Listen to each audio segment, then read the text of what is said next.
लगातार बीएलओ की जान जाने की खबरें आ रही हैं। यूपी में मुरादाबाद में एक शिक्षक बीएलओ ने अपनी जान दे दी। मुरादाबाद में 45 साल के सर्वेश सिंह ने रविवार सुबह फांसी लगाकर अपनी जीवन लीला हमेशा के लिए खत्म कर ली। मरने से पहले सर्वेश सिंह ने जो वीडियो बनाया उसमें चुनावी काम के दबाव का जिक्र किया था। सुनिए सर्वेश सिंह ने अपने आखिरी वीडियो में क्या कहा था। दीदी माफ करना, मैं तुम्हारे विश्वास पे खड़ा नहीं होता आया। मम्मी मेरे बच्चों का ख्याल रखो, मेरे साथ बढ़ाने क्या होगा। मैं चुनाव के इस खाते में समझ रहा, काश मैं इसमें निपुण हो पाता।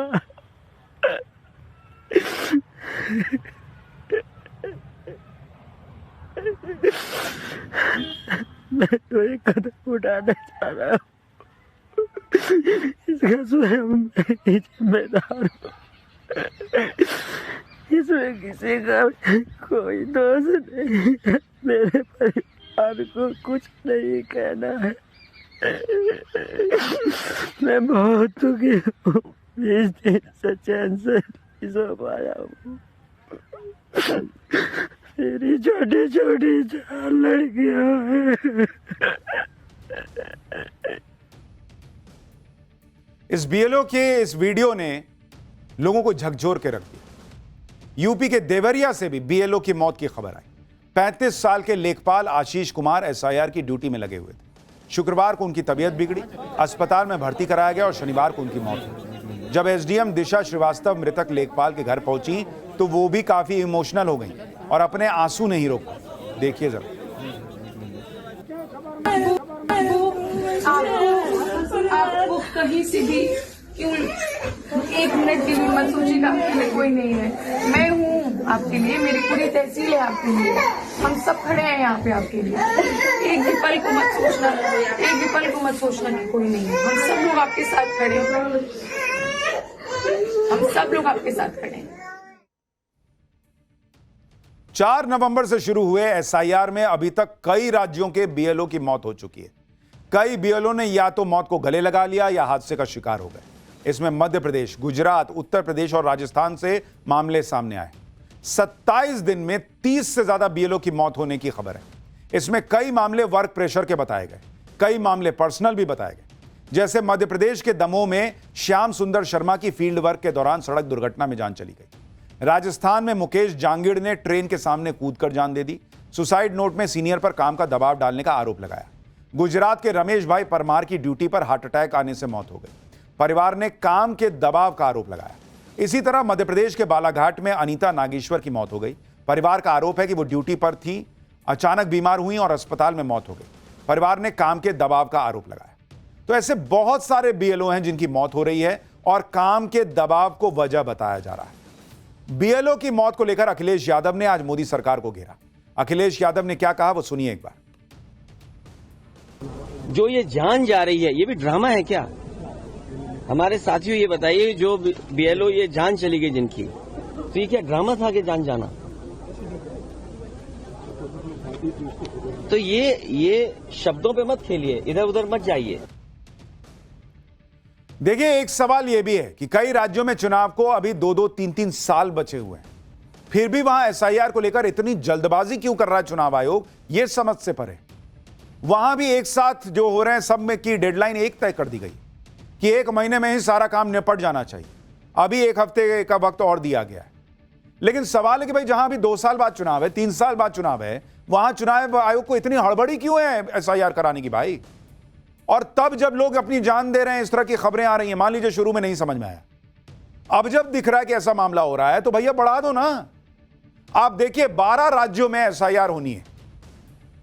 एसआईआर जो होनी है या हो रही है वो 12 राज्य में हो रही है, ठीक है? और इनमें कहां कहां कब चुनाव है आप देखते जाइए।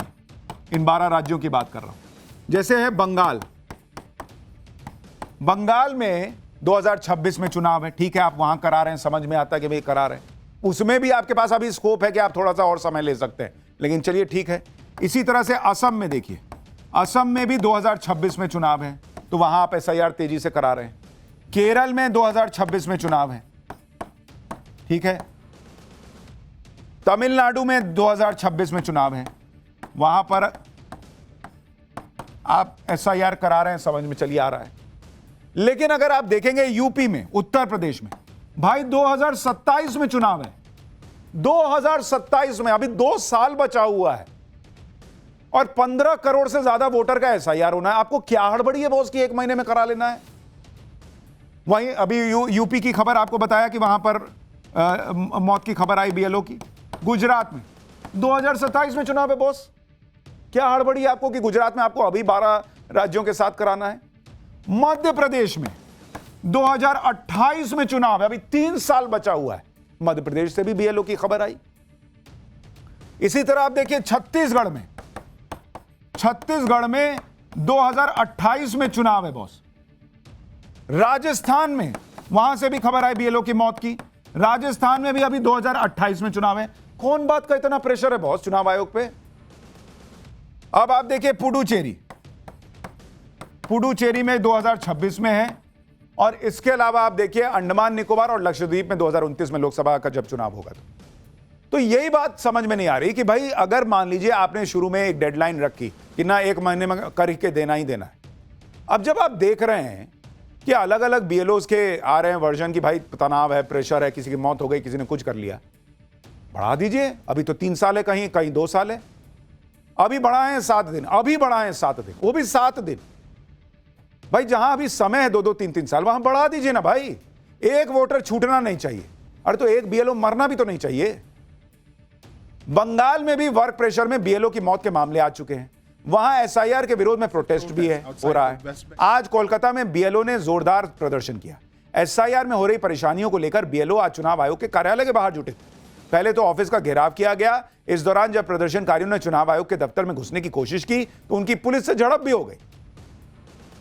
तो BLO भी तो इंसान है भाई, और SIR जो इस देश के लिए इतना जरूरी है, इस तरह की खबरों से उस SIR को लेकर लोगों के मन में भी गुस्सा बढ़ जाएगा, उसकी जो सैंटिटी है वो प्रभावित होगी। ये चुनाव आयोग को समझना होगा, पता नहीं कब समझेगी।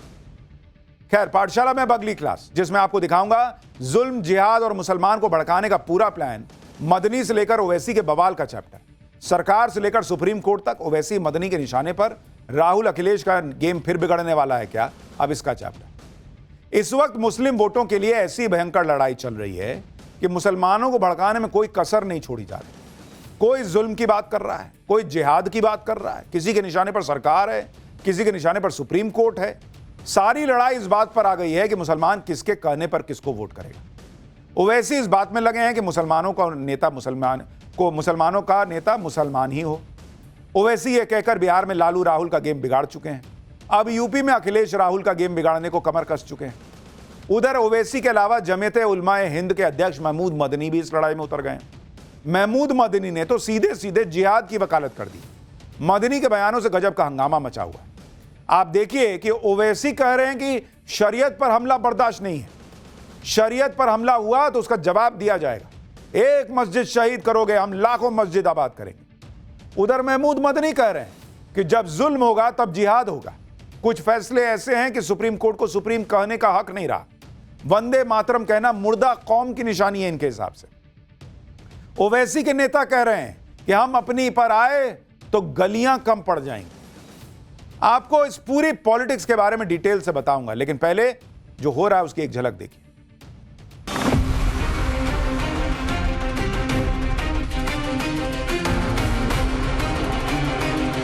जब जब जुल्म होगा तब तब जिहाद होगा। मैं इसको दोबारा कहता हूं, जब जब जुल्म होगा तब तब जिहाद होगा। मदनी कोई सड़क चलते हुए आदमी नहीं है, बहुत बड़े धार्मिक नेता हैं। उनकी बात को गंभीरता के साथ लेना चाहिए। हम अपनी मस्जिदों को बचाएंगे। तुम एक मस्जिद को शहीद करें मगर हम लाखों मस्जिदों को आबाद करेंगे। मुर्दा कौमें मुश्किलात में मुब्तला नहीं होती, वो तो सरेंडर कर देती हैं। वो कहेंगे वंदे मातरम पढ़ो तो पढ़ना शुरू कर देंगे।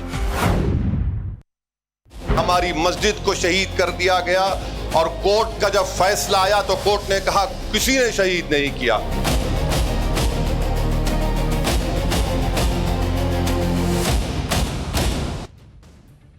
देखिए, इस वक्त सबसे ज्यादा चर्चा मौलाना महमूद मदनी की हो रही है, जो जमीयत-ए-उलमाए हिंद के अध्यक्ष हैं। मदनी ने ऐसी बातें कही हैं जिनसे हंगामा मच गया है, विरोध प्रदर्शन शुरू हो गए। जमीयत-ए-उलमाए हिंद के एक कार्यक्रम में महमूद मदनी ने कहा कि जब जब जुल्म होगा तब तब जिहाद होगा। मदनी अपने हिसाब से जिहाद की वकालत कर रहा है। एक बार पहले महमूद मदनी का यह बयान सुनिए, फिर बताता हूं कि इस पर हंगामा कैसे हो रहा है। जब जब जुल्म होगा तब तब जिहाद होगा। मैं इसको दोबारा कहता हूं, जब जब जुल्म होगा तब तब जिहाद होगा। तमाम ही आसमानी मज़ाहिब में, गौर कीजिएगा, तमाम ही आसमानी मज़ाहिब में जुल्म के खिलाफ खड़े होना एक अखलाकी जिम्मेदारी है। इस्लाम में भी जिहाद का बुनियादी मकसद जुल्म का खात्मा, अमन का क़याम और हक का दिफा है। ताहम यह हकीकत जहन नशीन रहनी चाहिए कि नंबर 1, जिहाद कोई इनफरादी, निजी या इंतकामी कार्रवाई नहीं। नंबर 1, जिहाद कोई इनफरादी, निजी या इंतकामी कार्रवाई नहीं। नंबर 2, सिर्फ एक जिम्मेदार और शरई उसूलों के मुताबिक कायम रियासत ही जिहाद का फैसला कर सकती है। महमूद मदनी ने जो बातें कही उस पर आम मुसलमानों का क्या कहना है वो भी आज आपको दिखाऊं, लेकिन पहले मदनी के बयान पर मचे हंगामे की तस्वीर देखिए। भोपाल में विश्व हिंदू परिषद ने मदनी के बयान के खिलाफ जमकर प्रोटेस्ट किया। मदनी का पुतला जलाकर विश्व हिंदू परिषद ने अपना विरोध जताया। महमूद मदनी ने भोपाल में ही जिहाद वाला बयान दिया था, जिसके बाद वहां हिंदू संगठनों ने जमकर हंगामा किया। उस पर एक रिपोर्ट देखिए वहां से। भोपाल में मौलाना मदनी के खिलाफ गुस्सा देख पा रहे होंगे आप तस्वीरों में। यहाँ पर मदनी का पुतला बनाकर उस पर जूते चप्पलों की बौछार की जा रही है और विरोध प्रदर्शन किया जा रहा है। जिस तरह से मौलाना मदनी ने तमाम बयानबाजी की है, वो चाहे वंदे मातरम के खिलाफ हो, वो दरअसल महमूद मदनी ने सिर्फ जिहाद पर बयान नहीं दिया। महमूद मदनी ने मुसलमानों को जगाने के लिए वंदे मातरम का भी जिक्र किया। मदनी ने कहा कि जो मुर्दा कौम होती है वो सरेंडर कर देती है, इनसे वंदे मातरम गाने को कहो वो गा देते हैं, लेकिन जिंदा कौम हालात का मुकाबला करती है। सुनिए। इसलिए मैं कहता हूं कि मुश्किलात जिंदगी की अलामत हैं। मुर्दा कौमें मुश्किलात में मुब्तला नहीं होती, वो तो सरेंडर कर देती हैं। वो कहेंगे वंदे मातरम पढ़ो तो पढ़ना शुरू कर देंगे। तो ये पहचान होगी मुर्दा कौम होने की। और अगर जिंदा कौम है तो फिर हौसला बुलंद करना पड़ेगा, हालात का मुकाबला करना पड़ेगा। मुर्दा कौमें मुश्किलात में मुब्तला नहीं होती, लेकिन याद रखिए जिंदा कौमें ही आजमाई जाती हैं। महमूद मदनी के जिन बयानों पर भयंकर हंगामा मचा हुआ है, कांग्रेस उसका समर्थन कर रही है। बिहार में ओवैसी ने कांग्रेस और आरजेडी का खेल खराब किया। अब कांग्रेस को लग रहा है कि मदनी की बातों का समर्थन करने से मुसलमान का वोट उनको मिल जाएगा, यानी ओवैसी के काउंटर के तौर पर मदनी का समर्थन। इमरान मसूद और पप्पू यादव जैसे नेता क्या कह रहे हैं, सुनिए एक बार। हालात देखिए ना, जो मदनी साहब ने कहा है उसकी गंभीरता को सोचिए कि क्यों उनको ऐसा कहना पड़ रहा है। जो उन्होंने बोला है उनकी शब्दों के वजन को समझिए। मदनी कोई सड़क चलते हुए आदमी नहीं है, बहुत बड़े धार्मिक नेता हैं, उनकी बात को गंभीरता के साथ लेना चाहिए। भैया मरता क्या नहीं करता, जिहाद का मतलब क्या होता है? अपने बचने के लिए आवाज उठाएंगे। जिहाद का मतलब क्या आतंकवादी है, उग्रवादी? इसमें क्या दो मत है? जुर्म तो आप गरीबों पर कर ही रहे हैं, कमजोरों पर कर ही रहे हैं। अंतिम में लोगों को लगेगा कि अब कुछ बचेगा ही नहीं, तो वैसे भी मरेगा, वैसे भी मरेगा। अगर महमूद मदनी भड़काऊ बयान दे रहे हैं तो ओवैसी भी पीछे नहीं है। बिहार के बाद ओवैसी की निगाहें अब असम और बंगाल पर है। इसके लिए ओवैसी अभी से मुस्लिम सेंटिमेंट्स को उछालने में लग गए। ओवैसी ने बाबरी मस्जिद का मुद्दा उठाया और कहा कि बाबरी मस्जिद शहीद हो गई, लेकिन सुप्रीम कोर्ट ने कहा कि किसी ने उसे शहीद नहीं किया। सुनिए ओवैसी। हमारी मस्जिद को शहीद कर दिया गया और कोर्ट का जब फैसला आया तो कोर्ट ने कहा किसी ने शहीद नहीं किया। सुप्रीम कोर्ट का फैसला आया तो कहा कि आस्था की बुनियाद पर मस्जिद आपको नहीं दी जा सकती। मुल्क की तारीख उठाकर पढ़ लो, जो लोग आज मुसलमानों को गाली देते हैं और वफादारी का सर्टिफिकेट हमसे पूछते हैं, इतना सब हमने सहा और कल भी सहेंगे, मगर वतन से नफरत के मजाहरे नहीं किए। ओवैसी ने इशारों इशारों में सुप्रीम कोर्ट के फैसले पर सवाल उठाया, जबकि महमूद मदनी तो डायरेक्ट सुप्रीम कोर्ट पर ही अटैक करने लग गए। मदनी ने कहा कि पिछले कुछ समय से ऐसे फैसले आए हैं जिससे सुप्रीम कोर्ट पर सवाल उठ रहे हैं। अगर सुप्रीम कोर्ट संविधान के दायरे में फैसले नहीं देता तो उसे सुप्रीम कहलाने का अधिकार ही नहीं है। कि गुज़िश्ता कुछ अरसे से बिलखुसूस बाबरी मस्जिद, तलाक सलासा जैसे बहुत से मसलों पर फैसले के बाद ये तासुर आम हो रहा है कि अदालतें हुकूमतों के दबाव में काम कर रही हैं। तशरीह की ऐसी मिसालें सामने आई हैं जिन्होंने अदालतों के किरदार पर सवालिया निशान लगा दिया है, नज़रअंदाज करते हुए ज्ञानवापी और मथुरा के मुकदमात को काबिल समाअत करार देने का फैसला भी उसकी एक वाज़ेह मिसाल है। उस वक्त तक ही सुप्रीम कहलाने का, यानी इनकी मर्जी के हिसाब से फैसला ना आए तो सुप्रीम कोर्ट सुप्रीम कहलाने के लायक नहीं। ओवैसी की पार्टी के नेता भी भड़काऊ बयान देने में पीछे नहीं। हैदराबाद के नामपल्ली से AIMIM के विधायक माजिद हुसैन का एक बयान पर विवाद खड़ा हो गया है। माजिद हुसैन ने महाराष्ट्र के वाशिम में एक रैली की। माजिद हुसैन ने कहा कि AIMIM कोई बच्चों का खेल नहीं है, जब अपनी पर आएंगे तो गली गली कम पड़ जाएगी। यही ओवैसी के भाई 15 मिनट की बात करते थे, इनके नेता गली कम पड़ने की बात कर रहे हैं।